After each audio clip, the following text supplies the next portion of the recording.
To the program. Hey, Mike, how you doing, brother? I'm good. Thank you for taking the time.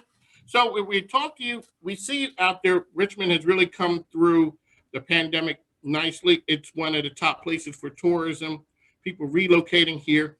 Mr. Mayor, what's the magic? The magic, well, first, the pandemic has definitely been challenging, right? Okay. This last year has been challenging, and what you want to do is build the confidence in the residents and the citizens and the tourists to actually be able to walk into a restaurant, walk into their business, commute back downtown, go back home where they may live. We want them living in Richmond, though. You want to be able to build that confidence up, and the confidence is coming back. I'm proud that 75% of our 65 years and over seniors have received at least one shot of the vaccine. We got to do a little bit better, though, with our younger people. So if you are out there, I'm asking younger people to go out there and get the shot. There's walk-in vaccinations. Soon, hopefully, we'll be able to get a shot and get a beer as well. Like they do in New Jersey and New York. We're going to be very, very creative about we get folks out there active again and building up that confidence too. So the magic, though, about Richmond, to me, is in its people. It's in its people. What I've seen from Richmonders this past year is, once again, we hold the title as one of the most resilient cities out there. The reason I've always loved this city, because there's a certain grit to it. It's not grit like Pittsburgh or Philadelphia. It's that Southern grit. Right? I'm from Philly, Oh. so I understand. I understand it. And Richmond has a lot of similarities in Philly. There were times at the beginning of the pandemic where people were really on you about, okay, Richmond needs to do this and that, and to be more, I guess, reactive. And you're saying, let's stay the course. Stay the course. Let's stay the course, and it's worked out on the back end. Let's talk a little about visionary leadership, because I know there are times people questioning you about this thing or that thing, and you're saying, okay, I have a vision. And so we talked to Jack Berry yesterday, Eric Terry, and we talked to Henrico as well as Chesterfield. It's a collaborative effort, but Richmond's kind of the crown jewel as far as driving this economic trend. Yeah. What was the vision that you had, and how has it played out? You know what? My vision and I've always believed that every time I get out of bed every morning, I know who I'm going to work for, right? That's what drives me every day. I ran for mayor because I love children, I love kids, I love public education, and I want every child to have the same access to success that I did. My father was a janitor. My grandmother was a domestic laborer. They poured into me a lot of love. They sacrificed a lot. And I just want every hardworking family out there to have the same access to success as I did. That was my vision, has always been the lifting people up. But also, I think as mayor, my job is to be the agenda setter, to set the agenda, and also to go big as well, to swing for the fences. Okay, and well, so you swung for the fences. I've swung. Hey, I want to talk a little bit about that, because there are times you swung for the fences, and people sometimes were like, "You're going too far." Sometimes you don't run, sometimes you don't. That's the way things work. That's when I played football. Yes, you did. So You sometimes understand. you throw an interception, sometimes you throw touchdowns. That's true. But I'm not going to be here doing dink and dunking all day long. I mean, You're going for it. this is not the West Coast offense. No, you're taking it to the house. That's right. Okay, so when we're talking about the meal stacks, I remember I came here in 2014. That was a big thing. A couple of years later, a lot of people warned you about that. You look up and said, people are saying now, I don't know, that thing might have worked. Hey, it worked out, right? It 3 worked. new schools in the fastest time frame we've ever had it before in Black and brown communities. We got a new Henry Marsh Elementary School, a new Cardinal Elementary School, and a new River City Middle School, which are, I think these are the sort of prototype state-of-the-art facilities that you want for kids who are growing up in low socioeconomic communities. And so I think it worked. Also, we put more money into public education than any mayor ever has, most money in over a generation, 25 years. And so I think you gotta swing for the fences. And I think about this, a lot of times this is like let's say like a public negotiation, right? My job is to go big and shoot for the moon. And city council may say, well, we don't want to go to the moon.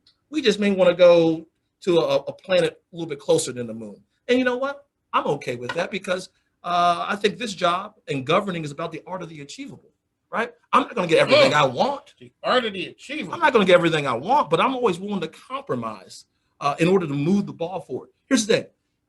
A slow progress or short progress, it's still progress. It is. And we all know how this city is a little bit allergic at times to progress and to change. And so I feel like I am the leader who has to push the city into not just the 21st century, but into being the sort of competitive city that I know that we can be. Let me ask you, and we're going to touch on that in a minute. You're a public servant. What was it about public service that drove you that really was the thing that did it for you? You know, that's a question I get asked a lot because a lot of people say, well, it's not like your father had a PhD or was an attorney or my grandmother, was a school teacher, anything of the sort. No, these were just hardworking, everyday people who told me, number one, that I needed to, as my grandma said, you need to tend to your books, tend to your lesson. And I did that each and every day. I worked hard in school. And while in school, I took up, I had a love for history and social studies and civics. And I loved the Kennedys and Dr. King and that era of American history. And I was that kid back in first and second grade who checked out all the presidents and could name all the presidents in order and whatnot. Oh, you were that all kid. the state capitals and everything like that. Oh, I was that kid. That. And you know what? My dad said to me that I would go to college. I believed him. I ate that up wholesale. And, I just thought, what kind of role in life could I play in terms of how do I give back? How do I make a difference? And I think you can give back in so many ways. You can be a firefighter. You could be a doctor. You could be a business person. I just thought that politics and governance was my way. And I worked inside the machinery, I guess you can say, work inside the Democratic Party of Virginia. And then I decided to work in government or Secretary of the Commonwealth. And then I ran for mayor. I did a lot of times I was advising a lot of these folks back in the day. I advised candidates to run for governor, run for other offices. And now I'm on the other side of it, now running, being the mayor and running for office twice.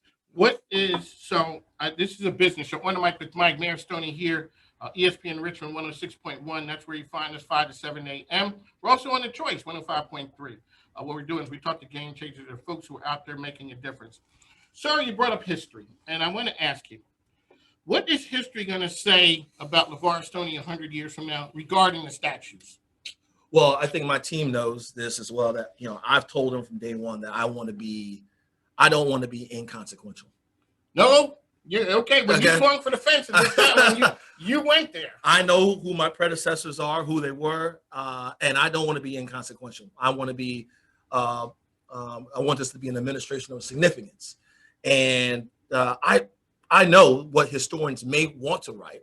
Right? But what do you want them? What do you want it to say? I want them to say that this is the administration, this is the leader that helped close the divides in the city, even in the midst of turmoil, as we experienced in 2020 and also the pandemic. This is the mayor who did everything he could to close the divides, and not just the divides on race, but how do we close the educational achievement gap? How do we close the housing gap in this community? How do we close the wealth gap in this community? The health gap in this community? I mean, the fact that you can live in the East End and then 5 miles west, they have a 20-year gap in terms of how long they live on longevity of life. I want to be the mayor that puts the city on the path to close those gaps. Now, it may not happen in the entirety of my 8 years, but if I can put us on that track, so in 2030, when we look back at these statistics, Richmond did close the gaps over that decade. I'd be very, very proud of my team and the work that we did. Sir, let's talk a little bit about wins. You guys are attracting business at a crazy pace. Yes, we are. I heard you say when we were talking about the Navy Hill project, you're talking about cranes in the sky. That's right. And that's a big thing. Mm-hmm. What makes Richmond such a good place for it to do business? I think there is a perception of Richmond here at home, and there's a perception of Richmond outside of the city, yes. Right? And I think, first, I think sometimes we can be too hard on ourselves, right? And when you're too hard on yourself, you can be. I think sometimes we kind of hold on to this kings of mediocrity sort of title, right? Well, you know, from Philly, we can do the mediocrity thing pretty well. And I from a don't. sports I'm standpoint. sorry, but I don't wake up out of bed every day trying to be mediocre. I try to be excellent, I right? hear you. And I think that's exactly what the city of Richmond should be. So when people say, "Oh, the mayor's being too big, he's being too bold," that's what you want from your mayor. I'm the one who should say, "Hey, we need to be. I see us here, not here." And it's the same thing we should do with our kids, is right. If our kids go to school and we say, you know what, all you're gonna be is a C student. You're just The okay. kid's gonna be a C student then. But you say, you know what, son, you're gonna go to school. You're gonna be an A student. You're gonna ace that test today. Then guess what? You may ace that test, right? So to me, that's about the growth mindset. I'm pro growth. I'm pro growth. I'm pro the city growing. We got our 300th anniversary coming up in 2037. We should be 300,000 people in this city by that time. The most dense we've ever been and the most people we've ever had. I think we can do that. But I think what attracts people to the city of Richmond is that they can see us changing. This is not your grandfather's or your grandmama's city of Richmond. All right. This is a city that's more inclusive, more equitable. And we've shown that. And some people say, oh, that's just performative and that's just symbolism and whatnot. They don't know this is the former capital of the Confederacy. So it takes a lot to remove statues to Confederate generals in this city. They don't understand that renaming the boulevard for Arthur Ashe is a major deal. They don't understand that sometimes erecting a statue of Maggie L. Walker is a huge deal for this city. Now, you compare us to some of these other cities in the South, and you look back over the last decade and you see who has made the most progress. I will guarantee you it's the city of Richmond. I want us to be up there with the Nashvilles and the Atlantas and the Charlottes. If folks want to play, hey, I got nothing against Charleston. I got nothing against Raleigh. I got nothing against Savannah. But I see us in the upper echelon of New South cities. And so if you want to play Major League Baseball, you got to play in the big leagues. Got to play in the big leagues. But a lot of folks sometimes we want to play small ball in Richmond. I refuse for us to play small ball. And here's the thing: we got to play Major League we got to play that high level of excellence at so many things, right? It's not just economically, but we got to do it socially as well. And both are very difficult. But you're seeing that we're finding success. We're finding our niche right now. And more young people, millennials, Gen Zers, are moving to the city of Richmond for a reason. We are authentic. They are moving here at a record pace. Yes. And it shows in the apartment growth. Who would have thought? I came here in 2014. The city looks totally different in 6.5 years. Look at Scott's Addition, right? Scott's Addition, that zip code that Scott's Addition sits in is the #1 zip code for millennials and Gen Zers in the Commonwealth of Virginia. #2, Potomac Yards in Alexandria. Would you have thought that when you first got here in Richmond? No, because there was nothing in Scott's Addition. And now it seemed like people were trying to get out of Scott's Addition. And I moved there from a college town. So we lived at Penn State They call it Happy Valley for a reason. It's a very happy place. Shout out to all the Penn Staters out there. Now, when you're in Scott's Addition on the weekend, it seems like a college town.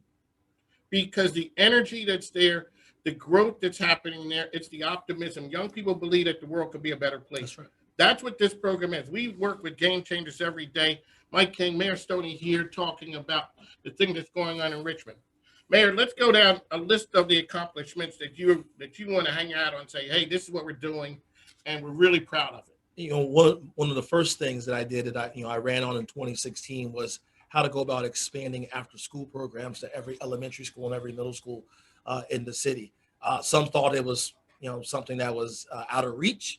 But working with the private sector, working with the philanthropic world in the city of Richmond, we've expanded after-school programs for every elementary school and every middle school. I'm very, very proud of that. I'm very proud of what we've done on housing, more affordable housing. Hey, we need 1,000 new affordable homes in the city of Richmond every year for the next decade. We got a pretty good jump start on that in my first 4 years when we went nearly 2,000 new affordable homes in the city of Richmond. We got to do more. I plan on being bolder about that. But also, when the New York Times highlighted Richmond as being #2 in the country for evictions, we created, in response to that, an eviction diversion program, diverting people from eviction, keeping people in their homes, keeping tenants, inside the home as well. So landlords didn't have to worry about that, and the tenants didn't have to worry about losing their house. And so I'm very proud. I'm very proud of that. I'm proud of some say you shouldn't hang your hat on this, but I'm always going to hang my hat on this because if you're a Richmonder, you know the deal when it comes to our roads. Our roads. We have paved over. We have repaired over 100,000 potholes in the city of Richmond, but more importantly, in the last year, we did 570 lane miles of roads. More and more roads in the city of Richmond are getting paved. And I'm very, very proud of that because we had 65% of our roads at the time, maybe back in 2019, were considered poor to fair, very poor to fair. So we're making strides there. So moving forward, I want to launch universal pre-K in the city of Richmond. I think we got to give every child, no matter what zip code they're living in, put them on equal footing with those who live in Henrico and Chesterfield. And that starts at 3 and 4 years old. So that's something I want to focus on as well. I want to focus on how we go about expanding transit in Richmond and how I'm glad to have worked with our partners in Henrico and Chesterfield to create the Central Virginia Transportation Authority. We're going to receive more dollars now when it comes to transportation, not just to fix our roads, but also how we go about expanding transit throughout the region. You look at places like Nashville, right? Nashville, booming town, but public transportation there is not great, not great. And in order for us to be competitive with some of these other metropolitan areas, other cities, we got to expand transit. And that's exactly what I want to do. More frequent, more reliable. We got to give a shout out to Julie Tim from GRTC. She was a friend of the program she was on, and she schooled us on some ideas that what giving riders free rides does for communities. That's right. That the money, and this is something I had gotten more response off of that most of the money that does not come from the fare box. That's right. And when you don't force people to pay for the ride, it enables them to do other things. That's right. Sir, that's a revolutionary concept that people just don't know. We don't know as the public. And Michael, people don't recognize as well, if you do lack housing, which Richmond does, right? We have more demand than we have supply. The other tool you have to lean on to mitigate poverty is transit. So you got to get folks from where they live to the jobs. And a lot of the job centers in this region are out in Henrico and in Chesterfield. And so I'm grateful for my friends in Chesterfield by opening up the borders. Now, we got BRT, we got the Pulse out in Willalon. I think we should go further west and east. We also should think about expanding some sort of bus rapid transit north and south as well. But folks now are able to leave the East End, get on a bus, and go out to Short Pump, which has the most jobs in terms of service jobs in the region. Mike King, Mayor Stoney here talking to us about his vision of Richmond and the area and what they're offering and what they're providing. Really quickly, I know we're running out of time. Where are the next generation of public servants going to come from? Because when they see people running for office, I ain't saying that, but you guys take some heat. You guys take some heat. We do. When we take it to another point, how are we going to get the best and the brightest to say, I want to jump in there and make the difference? A little kid's looking up and say, I want to be like Mayor Stoney. Well, I think that's a great question, particularly with this critical time in our democracy as well. Because if you watch CNN, MSNBC, hell, if you watch Fox News every day, you're seeing something about democracy that I think is not sending the same story that I saw back in the 80s and the 90s on why I wanted to join public service from the time I was a child. I was in elementary school, I was student body president, middle school, student body president, college, I was student body president. So I've always wanted to get involved in public service. But now I hear a lot of young people becoming more and more jaded by democracy. Jaded by public service, saying nothing ever happens, never changes. And I always say, well, I welcome you to local government because if there's a level of government that still works, it's local government. Now, here's the thing: in local government, there are a lot more shots coming your way, a lot more arrows coming your way. When you're in local government, you can't hide from your constituents or from your people. No, right? Your governor or your president of the United States, they are vastly removed from where I am, right? If I go pump gas, if I go to a restaurant, I go to a bar, there's someone who will say, hey, Mr. Mayor, there's a pothole over there on North Ave. You need to go in and get that. I mean, that's the sort of, but I welcome that though. It's no question. But How do I get you? I'm like, I run into you here all the Mr. time. Mayor, how you doing, man? When you and you know what? I think about 2019 before the pandemic, I did what 19 town halls.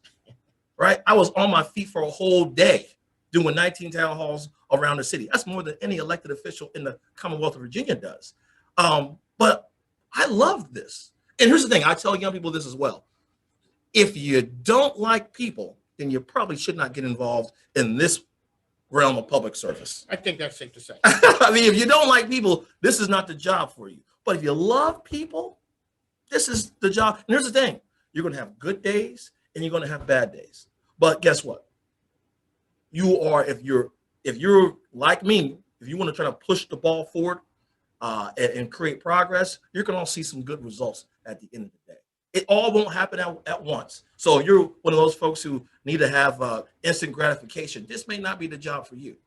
But if you can find out, you can see a goal and you can move towards that goal, push that goal forward, this is the job for you. If you want to help people and make a difference in people's lives, join public service. There you go. Mike King, Mayor Stoney. Sir, we'd like to thank you for coming on the program.